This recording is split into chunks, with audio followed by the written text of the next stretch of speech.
श्री शनिदेवाय नमः। स्वागत है आप सभी का मेरे YouTube चैनल पर। आज मैं आपको शनिवार की व्रत कथा, पूजा विधि और नियम के बारे में जानकारी दूंगा। शनिवार के दिन ब्रह्म मुहूर्त में उठकर नदी या कुएं के जल से स्नान करें। तत्पश्चात पीपल वृक्ष पर जल अर्पित करें। लोहे से बनी शनि देवता की मूर्ति को पंचामृत से स्नान कराएं। फिर इस मूर्ति को चावलों से बनाए 24 दल के कमल पर स्थापित करें। इसके बाद काले तिल, फूल, धूप, काला वस्त्र व तेल आदि से पूजा करें।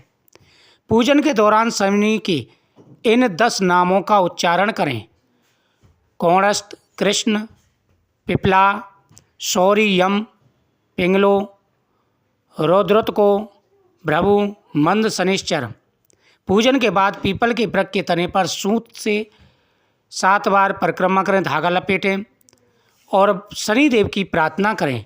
शनेश्वरन नमस्तुभ्यं, नमस्ते त्वत्राहवे केतवे यथम नमस्तुभ्यं, सर्वशांति प्रदो भव।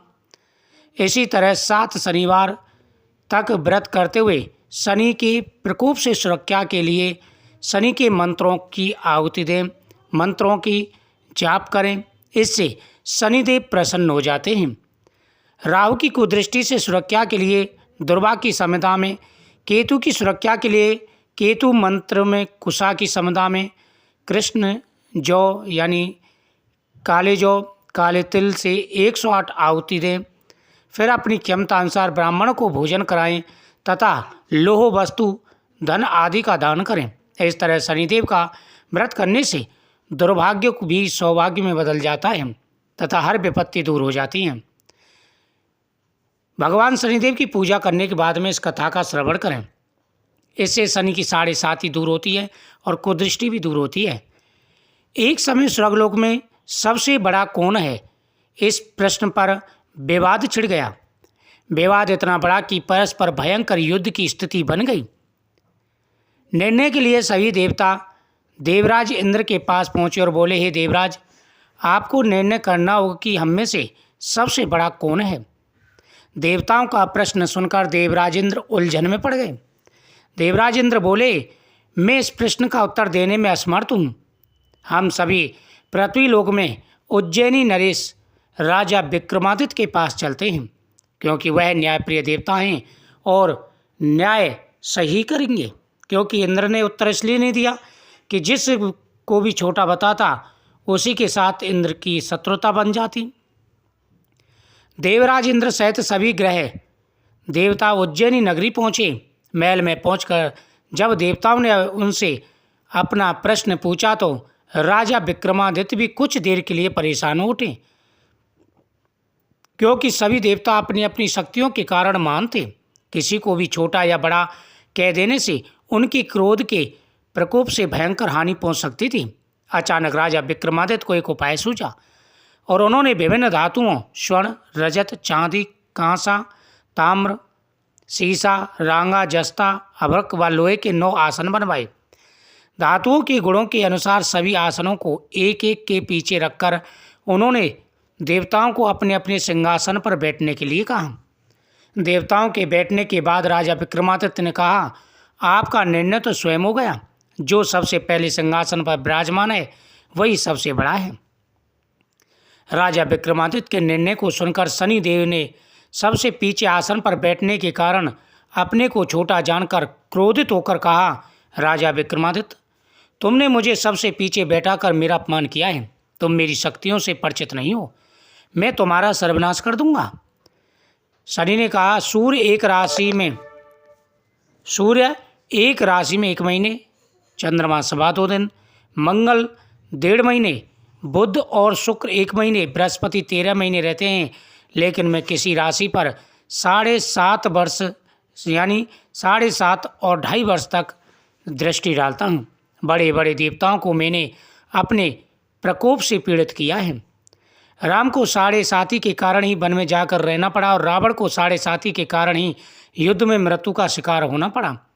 राजा, अब तू भी मेरे प्रकोप से नहीं बच सकेगा। इसके बाद अन्य ग्रहों के देवता तो प्रसन्नता के साथ चले गए, परंतु शनिदेव बड़े क्रोध के साथ वहाँ से विदा हुए। राजा विक्रमादित्य पहले की तरह ही न्याय करते रहे। उनके राज्य में सभी स्त्री पुरुष बहु आनंद से जीवन यापन कर रहे थे। कुछ दिन ऐसे ही व्यतीत हुए। उधर शनि देवता अपने अपमान को भूले नहीं। विक्रमादित्य से बदला लेने के लिए एक दिन शनिदेव ने घोड़े के व्यापारी का रूप धारण किया और बहुत से घोड़ों के साथ उज्जैनी नगरी पहुंचे। राजा विक्रमादित्य ने राज्य में किसी घोड़े के व्यापारी के आने का समाचार सुना तो अपने अश्वपाल को कुछ घोड़े खरीद लाने के लिए भेजा। घोड़े बहुत कीमती थे। अश्वपाल ने जब वापस लौटकर इस संबंध में बताया तो राजा विक्रमादित्य ने स्वयं आकर एक सुंदर व शक्तिशाली घोड़े को पसंद किया। घोड़े की चाल देखने के लिए राजा उस घोड़े पर सवार हुए तो वह घोड़ा बिजली की गति से दौड़ पड़ा। तेजी से दौड़ता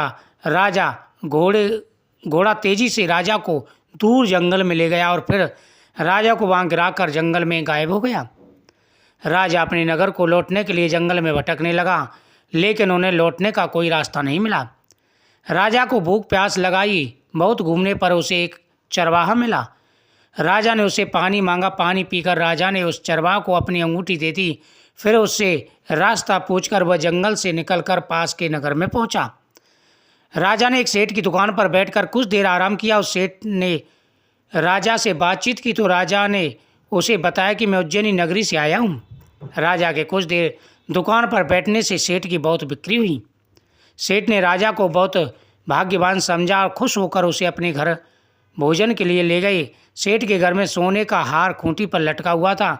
राजा को उस कमरे में छोड़कर सेठ कुछ देर के लिए बाहर गया।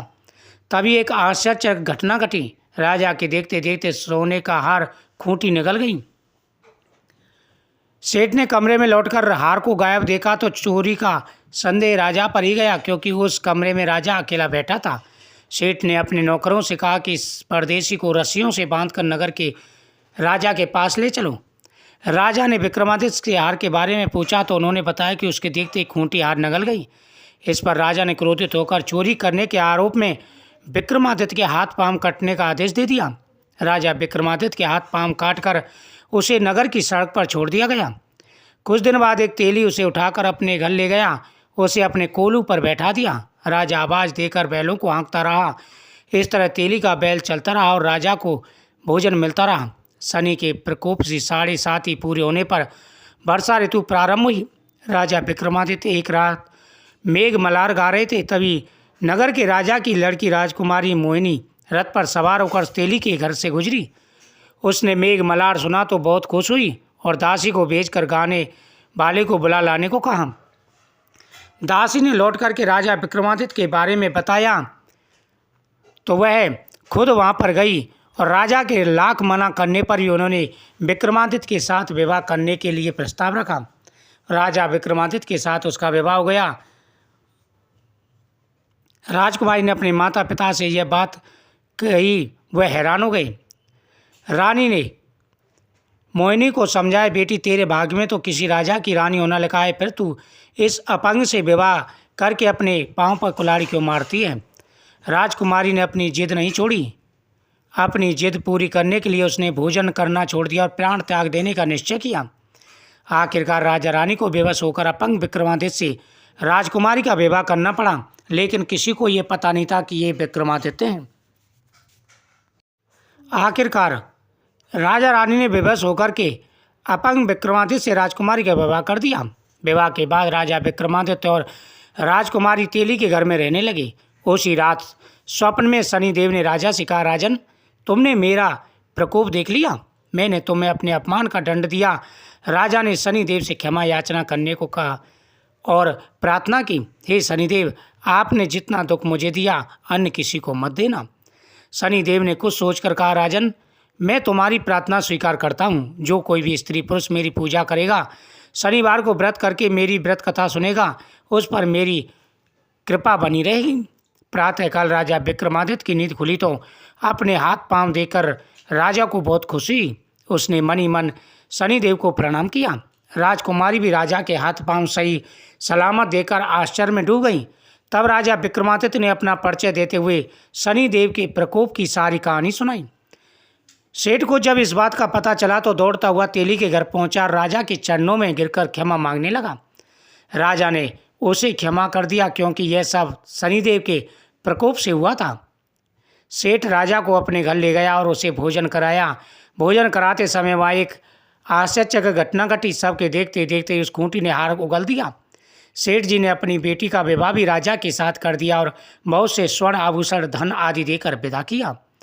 राजा विक्रमादित्य राजकुमारी मोहिनी और सेठ की बेटी के साथ उज्जैनी पहुंचे। नगरवासियों ने हर्ष से उनका स्वागत किया। अगले दिन राजा विक्रमादित्य ने पूरे राज्य में घोषणा कराई कि शनिदेव सब देवों में सर्वश्रेष्ठ हैं। प्रत्येक स्त्री पुरुष शनिदेव को उनका व्रत करें, शनिवार के दिन व्रत करें और शनिदेव की पूजा करें और व्रत कथा अवश्य सुनें। राजा विक्रमादित्य की घोषणा से शनिदेव बहुत प्रसन्न हुए। शनिवार का व्रत करने और व्रत कथा सुनने के कारण सभी लोगों की मनोकामनाएं शनिदेव की कृपा से पूरी होने लगी। सभी लोग आनंद के साथ रहने लगे। नीलाजनम समाभासम रविपुत्रम यमाग्रजम छाया मार्तंड संभूतम तम नमामि शनीश्वरम। इस प्रकार से शनिदेव की पूजा करने से हर मनोकामना पूरी हो जाती है। श्री शनिदेवाय नमः।